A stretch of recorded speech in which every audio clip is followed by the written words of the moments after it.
Për ty, nëse ke guxim të dëgjosh, fuqi të ndryshosh, atëherë po, emisioni Fije Jete është për ty. Nëse pret përgjigje të sakta, ndoshta je në vendin e gabuar. Por nëse ke pyetje të ndershme dhe sfiduese, je në vendin e duhur. Çdo të hënë në orën 21 në Paper FM 91.1, emisioni Fije Jete për ty. Këta çunat e rikoshetës kur e fillonin emisionet, mërkurave? 12:03 kishin, apo? Po, mirëmbrëma. Mirëmbrëma nga emisioni Fije Jete. Unë jam Anila Sulstarova dhe sot do të flasim për një histori tjetër njerëzore, për një histori që lidhet me një dhimbje, një lodhje shumë të gjatë të shtrirë në kohë. Dhe shkakton dhimbje jo vetëm tek ai që e vuan, po edhe tek familja. Sot flasim për depresionin. Për një gjendje që ndonjëherë ngatrohet me trishtimin e zakonshëm, por që është më e rëndë, është më e lodhshme. Dhe ndonjëherë depresioni është i padukshëm. Ky emision është për ata që e jetojnë depresionin çdo ditë, që zgjohen me një peshë në kraharor dhe me pyetjen e përsëritur, si do e çoj këtë ditë deri në fund, si do ja dal. Është për ata që i kanë mbijetuar depresionit dhe që e dinë se sa e gjatë është rruga, sa e errët është rruga, sa e vetmuar është rruga. Është dhe për ata që kanë frikë ta quajnë t'i vënë emrin depresion, sepse kanë mësuar që kjo fjalë lidhet me dobësinë, me mungesën e karakterit, që në fakt nuk është e vërtetë. Sepse depresioni nuk është dobësi, as përtatësi, as mungesë force e brendshme. Ai shfaqet në forma të ndryshme. Ka depresion që vjen pas ngjarjeve të forta jetësore, siç është humbja e njeriu të dashur, divorcet apo një traumë në familje. Dhe këto plagë nuk shërohen me kalimin e kohës. Këto plagë bien në një shtrat plagësh të krijuara më herët apo dhimbjesh të krijuara më herët dhe në bashkëpunim me atë që është biologjia e trurit, pra kur sistemi nervor pa lejen tonë hyn në një gjendje të çrregullt ku nivelet e hormoneve të neurotransmetuesve si serotonina, kortizoli apo dopamina dalin jashtë ekuilibrit. Njeriu fillon përjeton lodhje, sepse truri, që është organ, ka çrregullimin e vet, është i çrregulluar, ndërkohë të ngjarjet jetësore që përpunohen nga mendja kanë rolin dhe efektin e tyre dhe kur këto të dyja bashkohen, prodhojnë gjendje të caktuara, por ne sot do flasim për një nga gjendjet që krijohet, që është depresioni. Ka edhe depresion që lidhet me kulturën, me shoqërinë ku jetojmë, në sensin nuk është që kultura apo shoqëria na bën të jemi depresiv, por rolet që shoqëria pret na cakton, që duhet jemi gjithmonë të fortë, të suksesshëm, të zotët. Në kulturat ku burrat mbajnë gjithçka mbi supe, ku gratë duhet të jenë ato që sakrifikojnë gjithçka, ku fëmijëve u jepen detyrime dhe role sociale për cilat nuk janë gati, siç është që motra e madhe të jetë kujdestarja e motrave dhe vëllezërve më të vegjël, apo djali të jetë ai që ruan nderin e familjes, jo vetëm të motrës, por ndonjëherë edhe të nënës, sepse është kështu si rojtari. Sa më shumë të ngurta të jenë këto role, aq më shumë do të thotë që njerëzit nuk kanë të drejtë në një farë mënyrë të shfaqin atë që ndjejnë apo atë që provojnë. Dhe kjo përplasje midis asaj që unë dua, ndjej dhe asaj që nuk më lejohet të bëj, sepse kam një rol të mirë përcaktuar, krijon një territor shumë të përshtatshëm për depresionin. Në këtë emision sigurisht do të tregojmë një histori njerëzore. Edhe se si depresioni zërron që herët, por edhe për t'i dhënë një lloj shpresë depresionit. Është e vërtetë që nuk është një nga trajtimet më të lehta të mundshme në psikoterapi, por shpresë ka. Siç e thash, depresioni është kur truri dhe mendja nuk ecin në të njëjtin hap. Ritheksoj, truri është organi, siç është stomaku, siç është veshka, ndërsa mendja është mënyra se si ne i përpunojmë informacionet, kujtojmë, perceptojmë.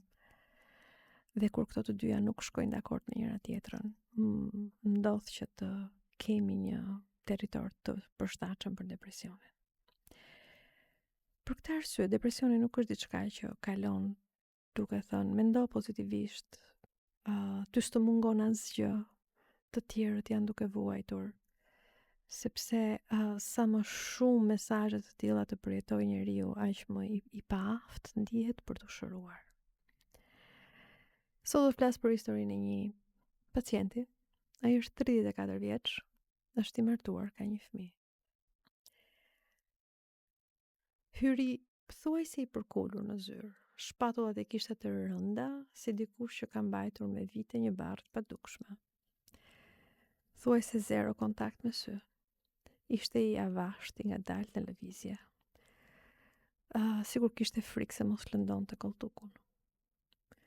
Sa po ullë, tha në takimin e parë, tha, shiko se gruaja më detyroi, më tha që jam bërë si hije në shtëpi. Pastaj pasoi një heshtje e gjatë. Nuk kishte nerv në atë që thoshte, nuk kishte ankesë në atë që thoshte, kishte vetëm një lodhje që mbushi gjithë klinikën. Një zë i shuar që ndonjëherë dukej sikur mezi përfundonte fjalinë. Më vonë, pas disa sekondash, heshtja shtoi: nuk dua të vdes, por as të jetoj nuk më pëlqen më. Fjalët nuk i tha që të më trondisnin, nuk pati asnjë shenjë dramatike, ishte thjesht një fakt. Ashtu siç mund të thuash që nuk të pëlqen ushqimi në pjatë, aq e thatë dhe pa emocion ishte ajo që ai tha. Në këtë fjali, qartazi ka një gjendje të fortë depresive. Nuk ka trishtim vetëm, po është një situatë, një gjendje ku energjia dhe dëshira janë të shuara, janë të fikura. Nuk përmendi asnjë gëzim. Ai tha se çdo gjë e bën kështu si robot, si pilot automatik, që funksionon, i di shumë mirë se çfarë duhet të bëj, kur duhet ta bëj, si duhet ta bëj. Shkon në punë, kryen çdo detyrime dhe në familje, por nuk shijon asgjë. Për gruan dhe për djalin ka vetëm ndjenjë faj, sepse ai beson që ata janë më mirë pa të. E gjithë pamja e tij përputhej me këtë gjendje, qëndrimi, mungesa e shikimit në sy, zëri që herë dridhej herë shuhej. Ai nuk kishte forca as tregonte zemrim. Dhe kur e pyeta, po pse jeton? Ai tha sepse kam frikë nga vetvrasja. Nuk kam kurajë që ta bëj, është çështje frike. Dhe nuk ishte kërcënim, ishte kështu konstatim. Është si dikush që jeton midis frikës dhe lodhjes pa asnjë mbështetje tjetër. Ky është vetëm një nga ata në këtë shoqëri që vuajnë në këtë formë. Po ju jap disa fjalë për fëmijërinë e tij. Ai është djalë i vogël i një familje me 3 fëmijë. 2 motrat, njëra ishte shumë më e madhe dhe tjetra më afër moshës së tij. Prindrit ushtarak. Jati ishte ushtarak, ndërsa ema ishte mësuese. Ata për shkak të gjithë tranzicionit politik, kulturor, kishin shumë angazhime në jetën e tyre publike. Mungesën e tyre, faktin që ata mungonin, e mori motra e madhe. Ajo bë, siç ai e përshkruan, një nënë e dytë. Mirë po duke qenë se ajo nuk ishte gati për të qenë nëna e dytë. Ishte e lodhur, e bezdisur nga detyra e ngarkuar, kështu që ishte shumë kritike, ishte shumë fyse, ishte shumë përçmuese. Dhe ati edhe sot i jahojnë fjalët si trash, i kot, i paaft, debil. Njëherë, kur u ndje shumë i fyer nga e motra, ai ju kërkoi ndihmë prindërve, po ata nuk e dinë ç'e thanë. I thanë që duhet dëgjosh motrën, sepse ndoshta e ka pak gjuhën e hidhur, por e ka për të mirën tënde. Dhe ai tregon që është ky momenti që ai hoqi dorë nga shpresa se dikush mund ta ndihmonte. Motra e vogël, fëmia i mesit, pra tentonte të qetësonte pak gjakrat, por frika nga e madhja, e cila ishte shumë nervoze, e bënte që të riqe shpejt. Jati ishte shumë i ashpër në shtëpi, kishte rregulla shumë rigjide, shumë të ngurta, dua të them. Sepse dhe në rastet kur fëmijët debatonin me njëri tjetrin apo kishin konflikte mes tyre, ai reagonte shumë ashpër duke u bërtitur të gjithëve.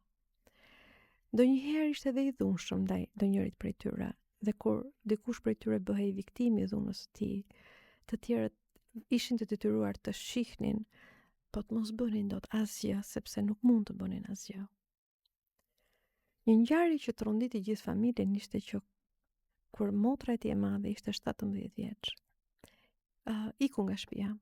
Iku nga shtëpia sepse kishte rënë në dashuri me mësuesin e fizikulturës që ishte 32 vjeç. Atë ditë i ati rahu gruan, rahu dhe këtë djalë, duke akuzuar si të paaftët që nuk kishte mbrojtur motrën, që nuk kishte ruajtur nderin e familjes. Në vitet më pas, sepse me motrën ata ndonjë 10 vite pa folur, në gjithë të 10 vjeçar, ky djalë u përball sa herë që motra silli në familje si emër apo si histori. Ky djalë silli me paaftësinë e tij për të mbrojtur motrën. Kjo ishte familja e tij. Një shtëpi pa mbrojtjen dhe udhëheqjen e prindërve me një motër që u bë një kritike dhe ndëshkuese shumë e ashpër për shkak të lodhjes e për faktin që nuk mund të mbante mbi supe një gjë që nuk i takonte moshës së saj. Dhe kjo e bëri që ajo të ishte përçmuese ndaj të veçlit. Këto janë elementet që formuan identitetin e tij. U rrit me bindjen se ekzistenca e tij ishte gabim. Ai dinte vetëm të gabonte. Kjo histori familjare natyrisht që për ty që po e dëgjon nuk është krejtësisht e panjohur. Ti e di që kjo është një histori e njohur në pallatin që ti jeton, në lagjen që ti jeton. Sepse në kulturën ballkanike fëmijët nuk rriten vetëm për të qenë fëmijë, ata futen shpejt në role që nuk u takojnë. Vajza e madhe që bëhet asistentja të mëdhenjve, jo nga dëshira, por nga mungesa e prindërve, detyra e saj është të mbajë shtëpinë, të kujdeset për vëllezërit e motra, të kontrollojë gjithçka. Dashuria ndaj saj kushtëzohet. Ajo merr dashuri apo vlerësim nga prindrit nëse gjithçka e ka nën kontroll. Kështu që kjo vajzë e madhe ajo që mëson është që në jetë dashuria është formë shpërblimi, jo diçka që duhet të vijë organikisht nga prindrit e tu. Nga ana tjetër, djemt rriten me idenë se duhet të mbrojnë jo vetëm nderin e motrave, por nderin e familjes. Dhe në moshën 7 apo 10 vjeç kur ende ata nuk dinë si të mbrojnë veten, nuk vendoset barra të mbrojnë të tjerët. Dhe kjo nuk shtrohet si pyetje, është një pritshmëri e madhe. Babai nuk e pasi fëmijë, këtë djalë e pasi dështim, nuk e rrahu për atë që ndodhi, por për atë që ai nuk bëri, nuk e mbrojti, nuk ruajti nderin. Dhe në një kulturë kur fjala nder është më e rëndë se vetë fëmia, ai nuk kishte ku të fshihej. Në këtë kontekst, është pothuaj e pamundur të bësh shkëputjen e natyrshme, isha fëmijë, nuk ishte detyra ime. U deshën shumë kohë në terapi që ky djalë të arrinte në këtë përfundim, sepse deri në atë moment ai e shihte vërtet dështimin pjesë të fortë, të qëndrueshme të strukturës karakteriale të tij. Sot ai është 34, punon i martuar, ka një djalë 3 vjeç. Nga jashtë vlerësohet se nuk i mungon asgjë. Nga brenda i ndihet i fikur, siç e thash, si pilot automatik. Ngrihet, shkon në punë, kthehet në shtëpi, kryen gjithë detyrimet. Asgjë nuk i jep kënaqësi. Ai ndjen veten barë për familjen e tij, nuk ka energji as të luajë me djalin, apo të dëgjojë problemet me gruan. Çdo kritik që ajo i bën, sado e vogël apo si përfaqësore si kritik, përjetimi i tij është sikur ajo e përçmon. Dhe çdo kërkesë e saj në mendjen e tij përkthehet si sa pavlerje nuk je për gjë. Ai gjithashtu për shkak të gjithë këtij background-i në cilin është rritur, gjithë historisë jetës së tij, ka një dhe me shokët ka probleme, sepse çdo batutë që ata mund t'i bëjnë, apo nëse shokët e tij janë lojcake dhe siç janë djemt që kanë batutat e tyre me njëri tjetrin, për këtë djalë disa prej tyre batutave bëhen shumë të rënda dhe ai ka shkëputur marrëdhënie me disa shok pikërisht për shkak se ndihet që përçmohet prej tyre. Gjithë kjo që ju përshkrova në fakt është një panoramë e qartë e depresionit klinik. Një gjendje ku nuk është vetëm trupi që lodhet, por edhe shpirti. Ku as gëzimi, as zemërimi nuk kanë rrugë për të shfaqur. Ku çdo ndjenjë fort bie në një hapësirë boshe. Shumë njerëz mund të ndjejnë kështu. Bëjnë gjithçka që duhet, por nuk ndjehen të gjallë. Po ty atë ka ndodhur ndonjëherë që të zgjohesh në mëngjes dhe të mos gjesh asnjë arsye për të jetuar? Burri i Martës, Freudi, ai i lullës domethënë, e shpjegon depresionin si humbje e dashurisë ose humbje e perceptimit për dashurinë nga prindrit. Fëmia nuk arrin dot të thotë që prindrit e mi nuk din të më japin dashuri, nuk munden të më japin dashuri, po fëmia percepton që unë jam gabim. Ka një problem me mua. Prandaj dhe prindrit nuk më duan, se ata janë krejt në rregull. Kjo humbje e dashurisë së prindërve kthehet në një vuajtje shumë të madhe, dhe jo vetëm aq, por kthehet dhe në një zemërim shumë të madh ndaj vetes. Dhe fëmijës këtu i ndodhin dy procese. Jam shumë i zemëruar me veten dhe gjithë zemërimi i drejtohet brenda vetes, dhe jam shumë kritik me veten time sepse unë nuk di të bëj asgjë. Unë bëj çdo gjë gabim, ndaj dhe prindrit e mi nuk më duan. Në këto momente unë do doja për të përshkruar pak edhe këtë që sapo fola, të sillej një moment klinik. Unë ju thash që ai është një djalë, por për të sjell këtë dialog, unë kam Hajdin që më ndihmon ta sjellim në mënyrë sa më natyrale. Hajde. Unë e pyes pacientin si e interpreton, si e sheh ti, si e ndjen ti kur gruaja të thotë që je bërë si hije në shtëpi. E dëgjoj si për çmim, si të më thoshte je zero, më kujton motrën, më duket sikur dhe ngjajnë fizikisht. Pra, kur dëgjon fjalën je si hije në shtëpi, është zëri motrës, me siguri dhe zëri babait që aktivizohet, zëri gruas, që janë këto zëra që nuk kanë dalë nga mendja jote, po janë thellë brenda mendjes tënde dhe ripërsëriten si një kaset që ka ngecur dhe ka të njëjtën gjë, po? Po, dhe çdo herë që ndodh është sikur ta dëgjoj për herë të parë, sepse më pikon në shpirt.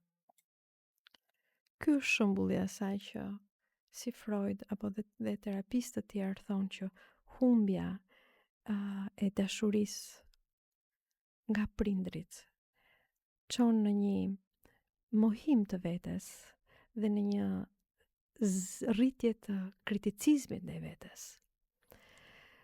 Autorë të tjerë depresionin e shpjegojnë jo vetëm si humbje të energjisë apo motivimit, por gati një problematik identiteti, sepse kur një fëmijë rritet në një mjedis ku dashuria dhe kritika ngatrohen me njëra tjetrën, ku një ditë i e pranuar dhe ditën tjetër i e poshtruar, ky fëmijë nuk arrin të ndërtojë një ndjesi të qartë të vetes, por copëzohet dhe brenda tij krijohen copëza të shpërndara, një pjesë që kërkon të duket i mirë për të tjerët, një pjesë që ndjehet i turpëruar sepse nuk arrin të bëjë gjërat saktë, një pjesë që ndjehet i pavlerë sepse arrin gjithmonë të shkënjejë të tjerët, dhe një pjesë që fshihet nga frika e ndëshkimit. Ky lloj copëzimi ndihet, vuhet si zbrasti. Dhe nuk është çështje boshllëku emocional, është ndjesia se ky boshllëk flet për pyetjen kush jam unë, dhe ky boshllëk është përgjigje unë nuk e di kush jam, sepse janë gjithë to copëza të mia që më marrin frymën. Kjo është arsyeja pse shumë njerëz që vuajnë nga depresioni flasin për zbrasti, për boshllëk. Edhe për këtë burrin 34 vjeçar, ky lloj fragmentarizimi është i dukshëm. Ai nuk arrin dot ta ndaj veten nga zërat e motrës, babit, gruas. Domethënë duket sikur në kokë ka një sallë zërash që e gjykojnë. Zbrastia është rezultati i atyre viteve pa një prind që ta mbronte, pa një figurë që t'i jepte dashuri dhe vazhdimsi. Ky është boshllëku i brendshëm që depresioni gjen terren. Do i rikthehemi një momenti tjetër dialog klinik. Ti thua që ka zëra, zëri motrës, zëri babit, që buçasin në kokë sa herë që gruaja ka një kritik sado minimaliste. Po kur këto zëra nuk flasin, çfarë ndodh në kokën tënde? Nuk e di, ka një heshtje që më huton. Duket sikur zbrasia që ti përmende pak më sipër. Si është kjo zbrasti për ty?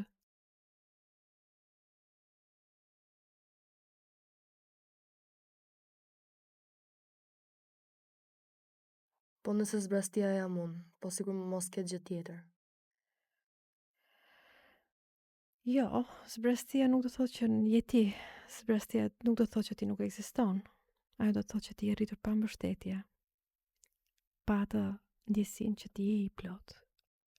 Ti je i që guzon të shosh të bësh llok dhe ti japësh fjalë dhe jetë sot. Një tjetër pikpamje për depresionin është sepse është ajo që fëmijët kanë nevojë për një mjedis që është mjaftueshëm i mirë. Nuk kanë nevojë për prindër perfekt. Do të thotë që fëmijët kanë nevojë për prindër që të jenë mjaftueshëm aty, që ta shohin fëmijën, të kuptojnë nevojat e fëmijës, t'i përgjigjen ndjenjave të fëmijës dhe t'i japin hapësirë fëmijës të promovojë veten. Nëse kjo ndodh, fëmija mëson të jetë vetja e tij i vërtet, i gëzuar, i trishtuar, i zemëruar, me dëshira, me kufi. Kur kjo nuk ndodh, fëmija jeton në një shtëpi ku ndjenjat përçmohen, ku prindrit mungojnë dhe zërat kritik mbizotërojnë. Dhe ky fëmijë nuk arrin dot ta shpalos veten. Ai mëson shumë shpejt se të jesh vetvetja është e rrezikshme. Për të mbijetuar, krijon një vete të rreme, një maskë. Ky fëmijë në maskën e tij është i qetë, por brenda është i shuar, është i fikur. Dhe depresioni shpesh është rezultati i jetës me këtë vete të rreme. Nga jashtë dukesh funksional, bën gjithçka që të kërkohet, nga brenda nuk ndjen asgjë. Jo sepse njeriu nuk ka kapacitet për të ndjerë, por sepse nuk është lejuar të jetë vetja e tij. Dhe ky djalë, ky burr 34 vjeç, e sheh shumë mirë, e njeh këtë maskë. Kalojmë në një moment tjetër dialogut klinik. Ti më thua që kur nervozosh nuk e ngre zërin. A më ndihmon do të kuptoj cilat janë arsyet? Sepse të bërtasësh është turp, është gabim. Vetëm ignorantët dhe të paaftët bërtasin. Pra ajo që ti po më thua është kur kanë ndjenja të forta, apo shfaqen ndjenja të forta, nuk është që po bëhet një gabim, është që ti vetë je gabim. Apo? Po. Ky është thelbi i vetes së rreme që po flisja pak më parë. Të fshihesh, të mbulohesh ndjenjat, ato që janë të ndershme, mund të janë brutale, mund të janë të egra, po janë të ndershme, dhe të zhvillosh një lloj qetësie fallce, vetëm që të mos rrezikosh të humbasësh dashurinë e të tjerëve. Por kjo maskë është ajo që të mban bosh edhe sot. Siç e tham dhe pak më sipër, fëmijët rriten në mjedise në cilat kanë nevojë për disa nevoja kanë nevojë të plotësohen disa nevoja, siç është ndihet i dashur, i mbrojtur, i pranuar, dhe kur këto mungojnë, fëmia, siç e thash dhe më sipër, nuk thot që mami dhe babi po gabojnë, po thot unë jam gabim. Dhe ky është zëri kritik që secili nga ne në fakt e ka brenda vetes tij, në intensitet të ndryshëm, në cinizme të ndryshme, në kohë të ndryshme, po e kemi, dhe zëri ynë kritik që na kritikon, apo nuk është kurrë i kënaqur me ne. Po të merret të analizohet nga FBI, me siguri del që në tonet e këtij zëri janë mami, babi, po sigurisht në një gjysha, në një hallë, në një teze, kush ka qenë kaq i rëndësishëm në rritje. Dhe zëri kritik zakonisht ka në thelb të tij është që ti nuk di, ti nuk bën asgjë, ti nuk flen, ti je defektos, ti pa mjaftueshëm, çdo gjë që ti prek e bën gabim. Sa më i fortë bëhet ky zë, aq më shumë njeriu përpiqet të mbrojë veten. Disa e fshehin dhimbjen duke u mbyllur, të tjerë duke u bërë më të bindur, më të mirë që të mos kritikohen. Disa përpiqen të jenë perfekt, por në thelb është e njëjta gjë. Përpjekja për të mos ndier bushllëkun dhe dhimbjen që vjen nga fëmiria. Dhe kjo mbrojtje që dikur dukej sikur vërtet të mbronte, në fakt dikur ti thjesht mbijetoje, sot është bërë burg, është bërë burgu i ti dhe ndoshta është burgu i ynë. Rikthehemi tek emisioni Fije Jete. Ajo që duhet t'ju them është që gjatë kësaj fundjave, sidomos në faqen tonë Instagram, tek Fije Jete kanë ardhur disa pyetje, mbasi njerëzit ju pat kuptuat që do flitej për depresionin.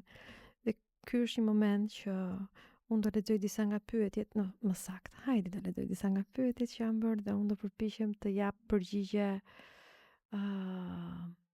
të vërteta, të ndershme dhe jo të shoqërosura. Pse zgjon çdo ditë i lodhur edhe pse kam fjetur? Sepse depresioni është një lodhje që shkon përtej gjumit. Ka një libër që është shumë i bukur, Pse zebrat nuk vojnë nga ulçera. Dhe kjo është një neuroshkencëtar, Sapolsky që ka bërë, i cili ka studiuar për dekada stresin dhe shpjegon depresionin edhe nga ana biologjike. Kur jeton për kohë shumë të gjatë në tension, trupi dhe truri prodhojnë vazhdimisht hormonin e stresit, kortizolin. Kortizoli është shumë i rëndësishëm në situata të shkurtra, siç është mëngjesi, siç është kur nëse ndjejmë një rrezik larg, qoftë ose bie një tërmet tani dhe ne vrapojmë, është për shkak se kortizoli rritet. Por duhet të mbaroj shpejt, pra duhet të bjeri shpejt, duhet të ketë një kurbë që ulet shpejt. Por kur stresi dhe hormoni i stresit është i përhershëm, truri mbetet sikur gjithmonë në alarm. Dhe kjo gjendje lot gjithçka, kujtesën, përqendrimin, gjumin, edhe dëshirën për të bërë gjëra të zakonshme. Është si një motor që punon pa pushim. Ti e di pastaj që me kohën ky motor digjet. Pra, në depresion, kjo përjetohet si mungesë energjie, si vështirësi për të menduar qartë, si mjegull që nuk të lë të shohësh përpara. Sepse depresioni nuk është vetëm në kokë, siç shpesh njerëzit mund të thonë me një lloj përçmimi apo nga që se kuptojnë, është në trup. Është lodhje e së gjithës, e mendjes, e trupit, e muskujve. Dhe kjo është ajo që e bën të qartë për mua pse depresioni nuk është për ta si po është një luftë e madhe që njerëzit bëjnë, ata që vojnë nga depresione. A do të jem gjithmonë kështu apo ka një fund? Depresioni është pak gënjeshtar. Si çdo gjendje jo e këndshme që ne përjetojmë, që na duket sikur do jetë gjithmonë ashtu, do jetë përjetësisht ashtu. Po depresioni ashtu si lumturia, ashtu si gëzimi, ashtu si seksi, ashtu si orgazma, ashtu si loti, vjen edhe ikën. Pra janë dalg depresive, janë dalg gëzimi. Depresioni sigurisht që ka kurbën e vet, ka momente ku edhe ai pushon, ka nevojë të pushoj dhe i lë hapësirë ndjenjave të tjera. Pse ndihem fajtor dhe kur nuk kam bërë asgjë? Sepse ndoshta ti dhe unë jemi rritur në një kulturë ku të rish shtrirë perceptohet të rish kot. Dhe në kulturën tonë të rish kot kur s'ke temperaturë, kur analizat dalin mirë, kur i ke gjithë të mirat, është faj. Dhe për fat keq njerëzve që vuajnë nga depresioni, ndjenjat e fajit nuk i bëjnë as pak mirë sepse rëndojnë edhe më shumë situatën e tyre. Dhe ndonjëherë ndjen faj edhe pa arsye, jo më në rrethanat ku mungesa e dritës, e gjallërisë në veprimet tona shihet si po ti qa ke nga gjithë njerëz të rëndësishëm rreth nesh. Si mund ta ndihmoj veten kur nuk kam energji as të çojmë nga krevati?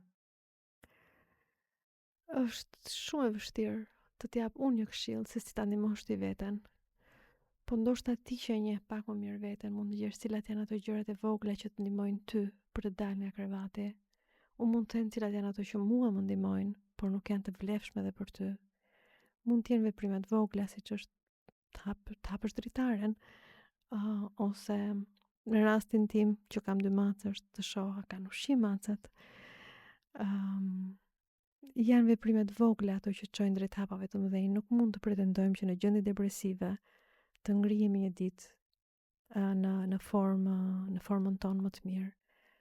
Synimi është tek gjërat e vogla që të bëjnë të ndihesh pak më mirë. A është egoiste të duash të vdesësh? Jo, nuk është egoiste. Ata që njerëzit që e ëndërrojnë, e fantazojnë vdekjen, ndoshta edhe dëshirojnë me fjalë, se është tjetër gjë ta mendosh dhe tjetër gjë të bësh veprime, për sa kohë nuk bën veprime, është thjesht në mendjen tënde, është tregues i faktit që je shumë i lodhur dhe dëshira për të vdekur është një thjesht dëshirë për të pushuar për një kohë të gjatë, pa kryer akte që do lëndojnë të tjerët. Pra nuk është dëshirë për të zhdukur jetën, është dëshirë për të qetësuar pak. Pse më duket sikur jam bosh, sikur nuk di kush jam? Kjo është pyetje që meriton një trajtim më të gjatë në terapi, që t'jem shumë e sinqert, sepse pak më parë folëm për copëzat tona, fëmijë rritur dhe në efektin e kritikës, me dashuri të copëzuar, i trombur për gabimet e mundshme që mund të bëj. Pra nuk zhvillohet njeriu si një plot, po si copëza të caktuara, dhe kur këto copëza nuk janë bashkë, nuk integrohen, mundet që gjendja depresive të jetë shumë e fortë. Pra këshillimi në këtë rast është nëse mundesh të kërkosh ndihmë tek një psikoterapist apo një psikolog. Si është e mundur që të gjithë më shohin si të fortë ndërsa unë mezi mbaj veten? Sepse ndoshta maska që ti ke ndërtuar është pikërisht kjo. Ti je i fortë, sepse kjo është ajo që të është je duar trokitur, për cilën je duar trokitur kur ke qenë fëmijë. Dhe kjo gjë ka bërë që ti të jesh më i sigurt mbas kësaj maske, dhe veten tënde të vërtet pak njerëz ke lejuar ta shohin ose ta njohin. Ndoshta në këtë rast je vetëm ti që e sheh apo një. Ndaj edhe ke problem që të në thonjza të zhgënjesh të tjerët. Pse gëzimi të tjerëve më rëndon në vend që të më jap shpresë? Sepse kur je bosh, kur je zbrazat, kur nuk arrin dot të shijosh asgjë, gëzimi i tjetrit është kështu një kujtesë, është një pasqyrë asaj që ti nuk je dot. Pra nuk je xheloz pse tjetri është i gëzuar, nuk je i keq pse tjetri është i gëzuar. Është reaktivizohet një lloj keqardhje pse ti nuk ke fuqinë të jesh i gëzuar në atë moment. Pse ku njerëzit më thonë merru me diçka më duket e pamundur? Sepse këto gjërat e vogla që folëm pak më parë janë ndonjëherë gjërat më të vështira për të bërë. Dhe unë e di, për shkak të profesionit, po ndoshta jo vetëm për shkak të profesionit, që është shumë e vështirë të bësh edhe hapa të vegjël kur je në gjendje depresive apo kur vuan nga depresioni. Dhe ndoshta gjëja më e rëndësishme në ato momente është një nga hapat mund të jetë që të kesh pranë dikë që nuk të thot arsyet që duhet të gëzosh jetën, po ndoshta kërkon të dëgjoj pikërisht zërin e depresionit tënd, sepse ky është zëri që nuk është thënë, nuk është folur, nuk e njohin njerëzit. A do të jem ndonjëherë më i lirë nga ky zë i brendshëm që më thotë se nuk vlej? Sigurisht. Ky zë nuk ka lindur me ty.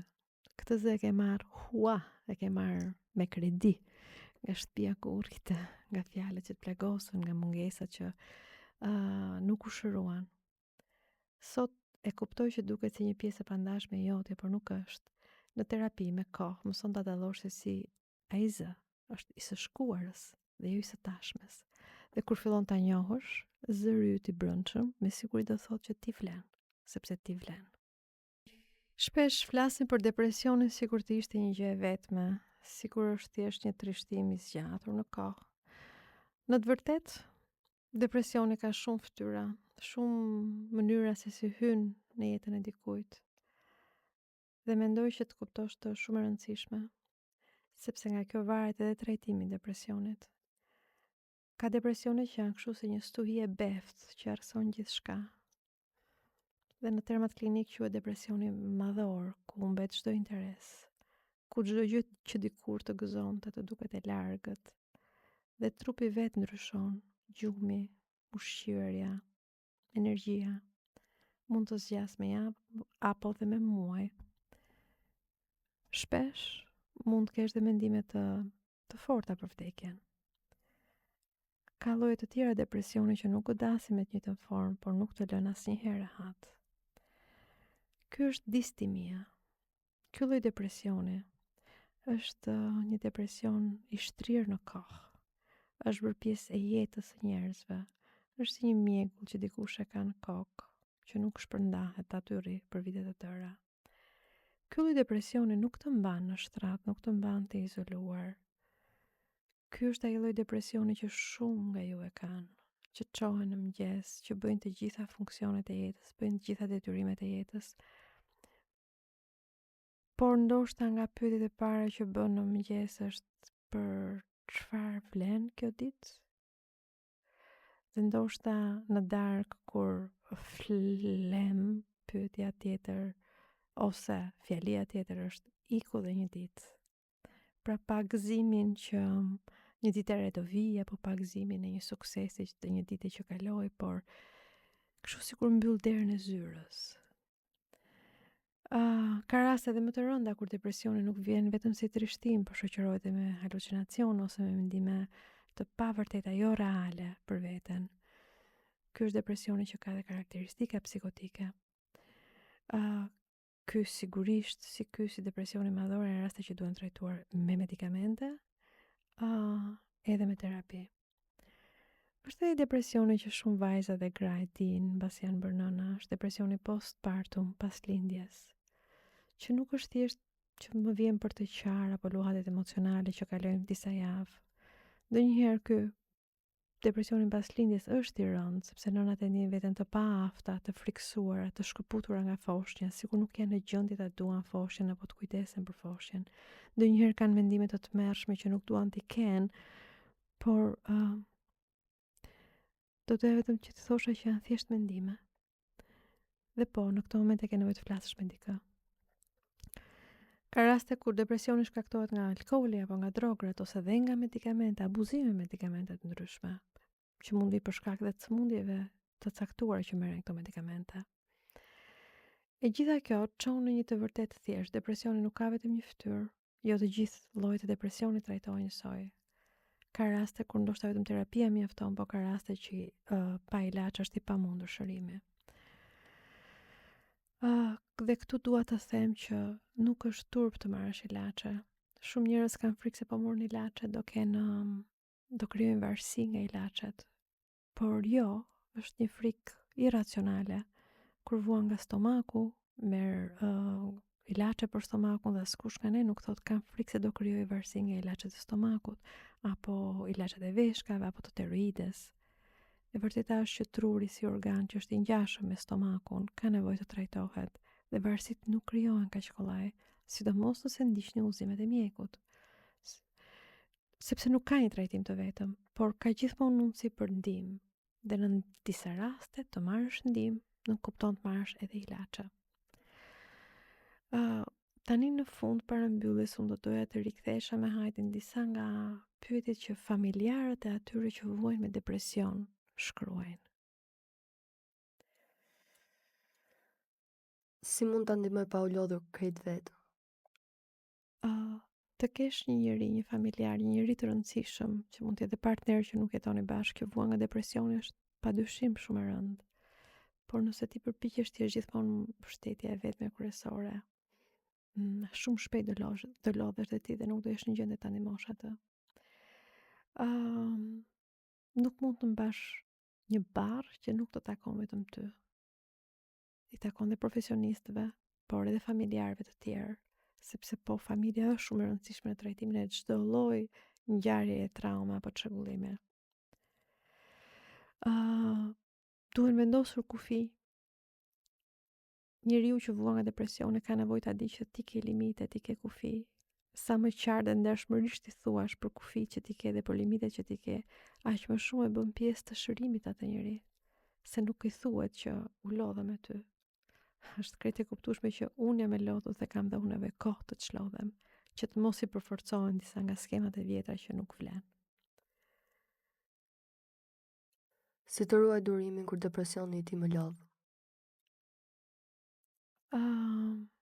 Durimi humbet kur depresionin e ti ose të saj ti e sheh si zgjedhje.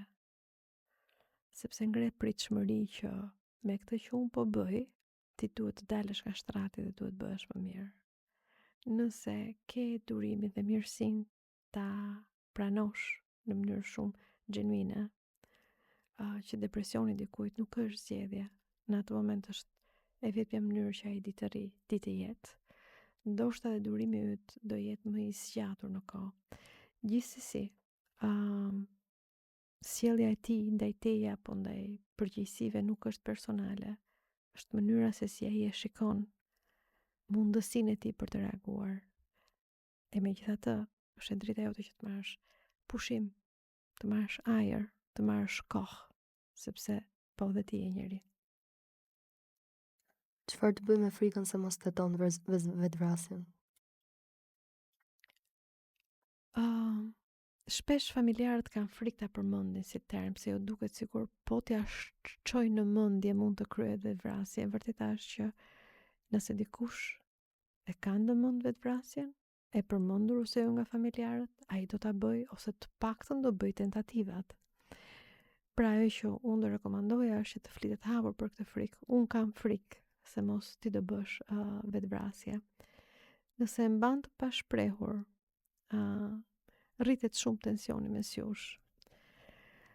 Dhe nëse ti e flisni bashk, kuptohet shumë më shumë në nivele i ka të menduarin për vetvrasje dhe mund ndërtohet edhe një strategji se si mund ta ndihmosh nëse ka tentativa. A duhet ta lë vetëm apo të jem gjithkohon me të? Asnjë nga këto pole nuk funksionon, pra o ti je gjithmonë me të ose ta lësh gjithmonë vetëm, sepse edhe për ty që kujdesesh për të është shumë e lodhshme. Nëse je gjithmonë aty e kthen atë, e bën atë të ndihet një fëmijë pa fuqishëm. Nëse e braktis, ushqen frikën e tij më të madhe që ai nuk vlen, ajo nuk vlen dhe nuk e do njëri. Zgjidhja është sigurisht ekuilibri. Të jesh pranë kur është në krizë, por me kufi që tregojnë që dhe ti ke jetën tënde. Po mua kush më ndihmon? Ke të drejtë. Nuk e dim kush të ndihmon ty. Ty kush të ndihmon? Ti kë ke nevojë? Për çfarë ke nevojë? Si mund ta kërkosh ndihmën? Sepse nëse nuk kërkon ndihmë për veten, do përfundosh duke e parë gjithë të përvojë një sakrificë shumë të madhe. Dhe sa më shumë të sakrifikosh, aq më shumë do zemrohesh. Dhe sa më shumë të zemrohesh, aq më shumë rritet distanca njerëzore mes atij që vuan nga depresioni dhe ty që kujdesesh për të. Si ta dalloj kur është thjesht një ditë e keqe dhe kur është depresion? Po, ka njerëz që kanë ditë të këqija dhe një ditë e keqe nuk ndryshon identitetin e dikujt. Një ditë e keqe mund të jetë për secilin nga ne, po është me momente të caktuara, me orë të caktuara, ndoshta edhe 24 orësh, me 24 orësh mund dalim të ringjallur në thonjza. Ndërsa njerëzit që vuajnë nga depresioni, ju preket çdo aspekt, energjia, fuqia, gjumi, uria, higjiena. Njerëzit që vuajnë nga depresioni mund të kenë ndonjë probleme edhe me higjienën. Dhe depresioni zgjat me javë, nuk është vetëm 1 ose 2 ditë. Sigurisht i ke të drejtë të pyesësh kur kjo ndodh mbas një traume të caktuar siç mund të jetë një vdekje, që dhe në këtë mund të flasësh me një profesionist për të gjetur kur është momenti më i mirë për të ndërhyrë. A e dëmtoj duke i thënë fjalën kurajuese që nuk e ndjen? Po, shumë e lodhshme për dikë të dëgjoj fjalë, shijoj jetën, s'të mungon asgjë, je gjithë ky çun ose je gjithë kjo gocë. Tjerët kanë zili, domethënë këto janë fjalë që janë kaq artificiale, kaq të pavënda për njëri që vuan. Sigurisht nuk po them që të thuhet që ti je skandal, por ti thuhen ato që janë të vërteta. Mundësit që ky njeri ka ose tamam në kushte depresionit, nevojë ka për një ndjeshmëri shumë të madhe për dhimbjen e tij. Sa duhet ta nxjis të bëj diçka dhe sa të pranoj që nuk ka fuqi? Gjithmonë shkojmë tek hapat e vegjël. Pra këshilla të tipit që të lutem bëj një ditë ndryshe nga ajo dje mund të jenë shumë. Mund të jetë një kërkesë e vogël, mund të dalim pim një kafe në balkon. Më shumë sa të ndryshoj gjithë ritmin e ditës, mund të ndryshoj një moment të vogël gjatë ditës. Pse duket sikur nuk më dëgjon dhe kur përpiqem të ndihmoj? Nuk është që nuk të dëgjon, ndoshta të dëgjon, por nuk ka fuqi ta bëj atë që ti kërkon. Ndoshta mendja e tij në këto momente është duke i thënë që ti prap nuk vlen dhe po i lodh njerëzit.